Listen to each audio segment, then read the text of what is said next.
मला आज एक बातमी जी आलेली आहे ती सगळ्यांना आपल्याला दाखवायची आहे, जी काल काल मला कल्पना नाही आपल्यापैकी किती चॅनलनी ही बातमी दाखवली असेल, त्यातल्या बारकाव्यासहित.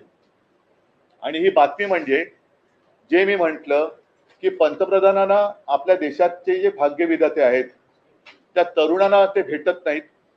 अगदी रात्री मध्यरात्री एकदम काय ते फ्रेंड्स म्हणून त्यांना इंस्टाग्राम वरून संदेश देतात.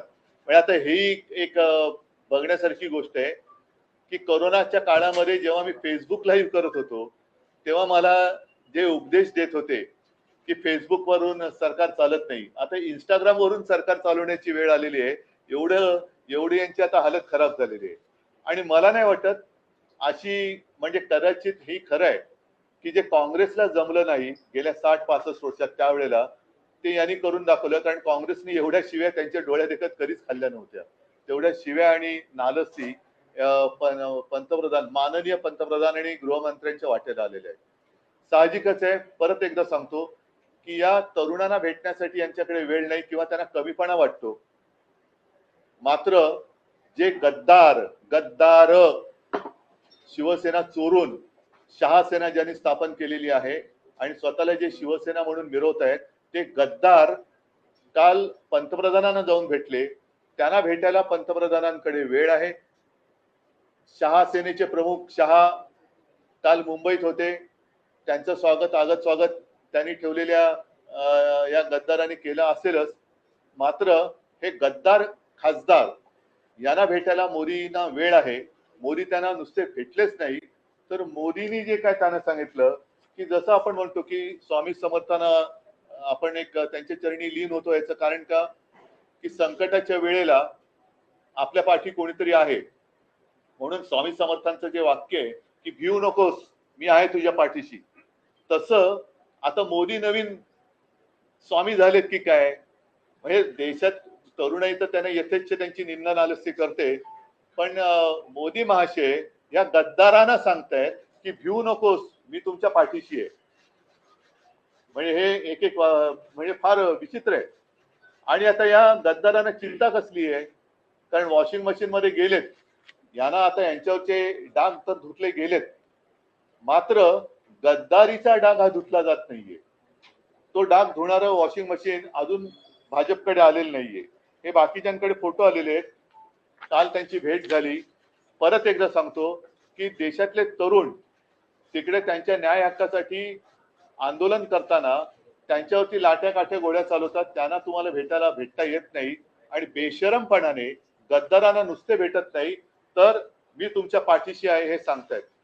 तर हे वाक्य त्यांनी तरुणांना सांगायला पाहिजे होतं की कशाला तुम्ही घाबरताय, मी तुमच्या पाठीशी आहे, काही काळजी करू नका, मी देशाचा पंतप्रधान आहे, मी तुमचा मोठा भाऊ म्हणा किंवा आजोबा म्हणा काय असेल ते किंवा फ्रेंड्स म्हणा आहे, तो तुम्ही भिवू नका, मी तुमच्या पाठीशी आहे. आता हे जे काही वाक्य आहे हे वाक्य त्यांनी कशासाठी उद्गारलं बरं. ही जर का बंद दाराची चर्चा असेल तर बंद दाराआडच्या चर्चेतलं नेमकं हे वाक्य बाहेर आणण्याचं कारण काय, की कोणावरती ही कोणाला तुम्ही संदेश देताय. आता ही जी आहे नवभारत मध्ये सुको म्हणजे सुप्रीम कोर्ट की सुनवाई से टेंशन में शिंदे म्हणून तुम्ही भेटलात का यांना. कारण आता आमचा हा पक्ष पुन्हा 6 खासदार फोडून सुद्धा महिना तर झालेला आहे ना. आणि लोकसभा अध्यक्षाने अगदी अपेक्षेप्रमाणे निर्णय दिलेला आहे. पुन्हा कोर्टबाजी वगैरे सुरू होईल, पण कोर्टात सुनावणी सुरू असताना हे गद्दार त्यांना जाऊन भेटण्याचं कारण काय.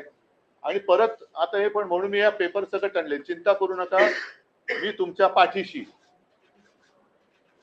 म्हणजे हा संदेश ते कोणाला देत आहेत, कोर्टाला धमकावणी देत आहेत का, धमकावत आहेत का हे की मी आहे यांच्या पाठीशी, का अमित शहाना देत आहेत. कारण मागे असं होतं की हे मिंदे जायचे तेव्हा ते त्यांच्या शहासेनेच्या प्रमुखाला भेटायचे.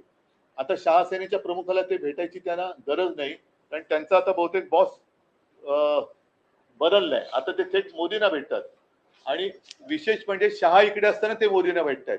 म्हणजे मग हा जो काय भिवू नको मी तुझ्या पाठीशी आहे ही धमकी वजा संदेश सुप्रीम कोर्टाला मोदींनी दिलाय, अमित शहाने दिलेला आहे, देवेंद्र फडणवीसांना दिलेला आहे की प्रशासनाला दिलेला आहे, नक्की कोणाला दिलेला आहे. आणि माझं मत आहे, अनिल देसाई इकडे बसलेत, अनिल, ही सगळी कात्रणं माननीय सुप्रीम कोर्टाकडे सुद्धा सादर करा की हे असं वातावरण निर्माण केलं जाते. आम्ही तुमच्यावरती विश्वास ठेवलेला आहे, तुम्ही लोकशाहीचे रक्षक आहात आणि मला असं वाटतं की ही लढाई जी आहे ती आता केवळ शिवसेनापुरती मर्यादित राहिलेली नाही. आता हा जो काही गद्दारीचा व्हायरस आहे, हा व्हायरस संपूर्ण देशात पसरलेला आहे आणि कदाचित मोदींनी हा संदेश इतर पक्षातल्या होऊ शकणाऱ्या गद्दारांना पण दिलाय का, की तुम्ही काळजी करू नका, गद्दारी करा, आमच्याकडे या, मी तुमच्या पाठीशी आहे, बघूया तुमचा आपका बाल भी नहीं बाका होगा, मैं देखता हूं. तर असा हा संदेश किंवा ही धमकी मोदींनी कोणाला नक्की दिले?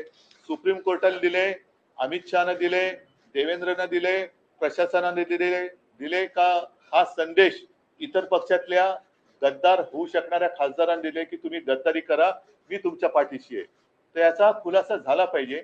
आणि जे मी म्हटलं की ही लढाई ही केवळ आता शिवसेनेपुरती मर्यादित राहिलेली नाही, तर गद्दारीचा व्हायरस हा लोकशाहीचा जीव घेतोय.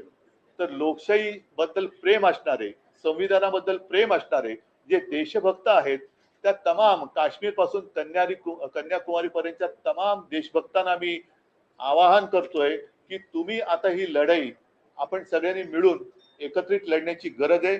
देशाचं संविधान आणि देशाची लोकशाही वाचवण्याचं कर्तव्य हे आपल्याला करावं लागणार. देशातला तरुण तर त्याचं तर आता माथं भडकलंय, त्यांच्याबरोबर आता यांनी कितीही प्रयत्न केला तरी ते त्यांचं प्रवचन ऐकायला तयार नाहीत. आणि म्हणून एकदा सांगतो की ही गोष्ट गंभीर आहे, ही आम्ही सर्वोच्च न्यायालयाच्या निदर्शनास नक्की आणून देणार आहे. पण मोदींनी सांगायला पाहिजे की हा धमकी वजा संदेश तुम्ही नेमका कोणाला दिलाय आणि गद्दारांना आता नेमकं भय कसलंय. वॉशिंग मध्ये धुवून घेतल्यानंतर सुद्धा तुम्ही पुन्हा का घाबरून तुमची पळापळ का होते, का शेपट्या घालून तुम्ही मोदींकडे जाताय, तर ह्याचा खुलासा व्हायला पाहिजे. म्हणून मी आज आपल्या माध्यमातून सर्व जनतेला ही माझ्या मनातली शंका कळावी, कदाचित त्यांच्याही मनातली असेल तर त्याला मी वाचा फोडतोय. उद्धवजी ज्या पद्धतीने काल परवा हे कुठे खासदार मोदींना भेटले, तसेच शरद पवारांचे खासदार देखील पुढच्या आठवड्यात मोदींची सर्व भेट घेणार आहेत, अशा पद्धतीची देखील माहिती आहे. मी माझ्या पुरतं बोलतोय आणि ज्यांना ज्यांना संविधानाबद्दल प्रेम आहे, लोकशाहीबद्दल प्रेम आहे, ज्यांना ज्यांना संविधान वाचवायचं आहे, लोकशाही वाचवायची, त्यांनी या लढाईत सामील व्हावं. सर, मोहन भागवत मुंबईत होते आणि त्यांनी जनतेशी संवाद साधला, त्यांनी त्यांच्या प्रोटेस्टला पाठिंबा सुद्धा दिला. नाही, पहिले या विषयावरती मला असं वाटतं हा महत्वाचा विषय आहे. बाकी मोहन भागवत वगैरे हे नेहमीचे विषय आहेत. आप सारे लोगों को पता है कि 4 साल हमारी जो केस है सुप्रीम कोर्ट में चल रही है. अब ऐसे लग रहा है कि लास्ट जो क्या म्हणते हैं अंतिम टप्प्यात वो सुनवाई आ रही है और लगातार हो रही है. जैसे पिछले हफ्ते में 2 दिन लगातार सुनवाई हुई, अगले हफ्ते में भी होने जा रही है. हम उसके बारे में तो कुछ कहते नहीं कि क्योंकि हमारा पूरा विश्वास अदालत पर है. लेकिन जिस तरीके से मोदी जी कल गद्दारों के साथ उन्होंने एक मीटिंग की, मोदी जी को जो भी हमारे जेनजी वहां जंतर मंतर पर बैठे थे, आंदोलन कर रहे थे, उन्हें मिलने के लिए समय नहीं है. उनके ऊपर तो लाठियां बरसाई गई, सिर्फ इतना ही नहीं, लाठियों को किले लगाए गए, टीयर गैस छोड़ा गया, बहुत ही क्या कहते हैं वो शब्द है, बर्बरता के साथ उनके ऊपर अत्याचार किए गए, जैसे कि जालियन वाला बाग ही वहां हो रहा है. तो उनको मिलने के लिए उनके पास समय नहीं है. आधी रात वो इंस्टाग्राम पे उनको मैसेज देते फ्रेंड्स करके, तो ऐसे फ्रेंड्स को मार पीट कर कोई दोस्त नहीं बनता. तो उन्हें मिलने के लिए समय नहीं है. मोदी जी को संसद में आने के लिए समय नहीं है, लेकिन गद्दारों को मिलने के लिए समय है. इतना ही नहीं, गद्दार तो गद्दार ही है, लेकिन उनको एक अभय दिया जा रहा है कि आप डरो मत, मैं आपके पीछे हूं, मैं आपके साथ हूं. तो ये जो संदेश है, ये जो मैसेज है, क्या ये धमकी है? और ये धमकी है तो किसको दी है? क्या सुप्रीम कोर्ट को आप डराना चाहते हैं कि डरिए, आप ये नहीं करिए, ऐसा करिए, ऐसे ही करना होगा क्योंकि मैं इनके साथ हूं. तो ये जो मैसेज है आपने किसको दिया है? सुप्रीम कोर्ट को दिया है, अमित शाह को दिया है, क्योंकि आज तक कभी ऐसे हुआ नहीं था. अमित शाह मतलब शाह सेना, जिसको मैं शाह सेना कहता हूं, जो गद्दार सेना है, वो जब मुंबई में आए हैं तब ये जाकर दिल्ली में मोदी जी को मिल रहे हैं। तो अमित शाह को मैसेज दिया है, देवेंद्र जी को दिया है, प्रशासन को दिया है, या अन्य सारे पार्टी में जितने लोग गद्दारी करना चाहते हैं उनको एक मैसेज दिया है कि आप बिंदास गद्दारी करो, आपका बाल भी नहीं बाकी होगा, बाका होगा, मैं आपके साथ हूं। सर क्या आपको लगता है इस मुलाकात से जो कोर्ट में केस चल रहा है उस पर असर पड़ेगा? शायद ये कोशिश है, या असर तो नहीं पड़ने देंगे, इतना तो भरोसा हमारा अदालत पर या चीफ जस्टिस साहब के ऊपर है, लेकिन क्या ये कोशिश तो नहीं है। यही हमारे मन में आशंका है कि क्या मोदी उनको डराना चाहते हैं, सुप्रीम कोर्ट को डराना चाहते हैं कि आप देखो ऐसे करेंगे तो मैं इनके साथ हूं। ये क्या है? क्यों गद्दारों के साथ प्रधानमंत्री, देश का प्रधानमंत्री गद्दारों के साथ क्यों बात कर रहा है? युवाओं के साथ क्यों नहीं और गद्दारों के साथ क्यों? उद्धवजी 3 ते 4 वर्षापासून या पक्ष चिन्हाच्या संदर्भातली सुनावणी सुरू आहे. ती सुनावणी कदाचित अंतिम टप्प्यात आली असं म्हणलं की त्या दरम्यान या सगळ्या घडामोडी घडतात. त्यामुळे न्याय मिळेल किंवा निकाल लागेल असं वाटतंय. हम तो पिछले 4 साल से इंतजार कर रहे हैं की 4 वर्षात आम्हाला असं वाटते की आता लागेल, पण ते पुढे चाललेलं आहे. आता मात्र ज्या पद्धतीने प्रश्नोत्तर चाललेली आहेत, माननीय न्यायमूर्ती सुद्धा आमच्या वकिलांना प्रश्न विचारतात की जे प्रश्न निवडणूक आयोगाने विचारायला पाहिजे होते. आणि एक गोष्ट महत्वाची आहे की निवडणूक आयोगाने जे बिनधास्तपणाने सांगितलं की आमच्या पक्षाची घटना त्यांच्याकडे नाही. अरे नाही तर आमच्याकडे मागायची, आम्ही दिलेली होतीच, पण नाही म्हणून तुम्ही, याला काहीच अर्थ नाहीये की घटना नाही म्हणून तुमचं, घटना आम्ही दिलेली होती. जर तुमच्याकडे घटना गहाळ झाली असेल तर आमच्याकडे मागा, आम्ही तुम्हाला पुन्हा घटना देऊ, पण घटना नाही म्हणून तुम्ही निकाल नाही बदलू शकत. तर या अशा काही गोष्टी ज्या आहेत जे या वेळेला पहिल्या प्रथम ही प्रश्नोत्तर होत आहेत, म्हणून आम्ही आशादायी आहोत. आम्हाला कोणावरही अन्याय करून निकाल नकोय. संविधानानुसार आम्हाला निकाल पाहिजे. जर संविधानानुसार पाहिलं तर हे गद्दार यांनी सरकार स्थापनच करू शकत नव्हते, अशी ही परिस्थिती आहे. तुम्ही पत्रकार परिषदेच्या वेळेस उल्लेख केला की कमी दाबाचा पट्टा निर्माण झाला आणि वादळापूर्वीची शांतता आहे. नक्की यातून तुम्हाला काय म्हणायचं? त्यातून असं आहे की देशात आता सगळे लोक बोलायला लागलेले आहेत. देशात सगळे लोक आता या मोदी सरकार विरुद्ध बोलायला लागलेले आहेत, कारण आता फसवणुकीचे दिवस गेले. आजचे दिन वाट बघता बघता अत्यंत वाईट दिवस यायला लागलेले आहेत आणि हे याच्यासाठी लोकांनी सरकारला पाठिंबा नव्हता दिला. गद्दारी करून सरकार वाचवणं याच्यासाठी ज्यांनी कोणी मतं दिली त्यांनी मोदींना मतं नव्हती दिली. उद्धवजी एकीकडे मोहन भागवत तरुणांशी संवाद साधला, दुसरीकडे मुंबई पण तरुण ऐकायला तयार नाहीयेत.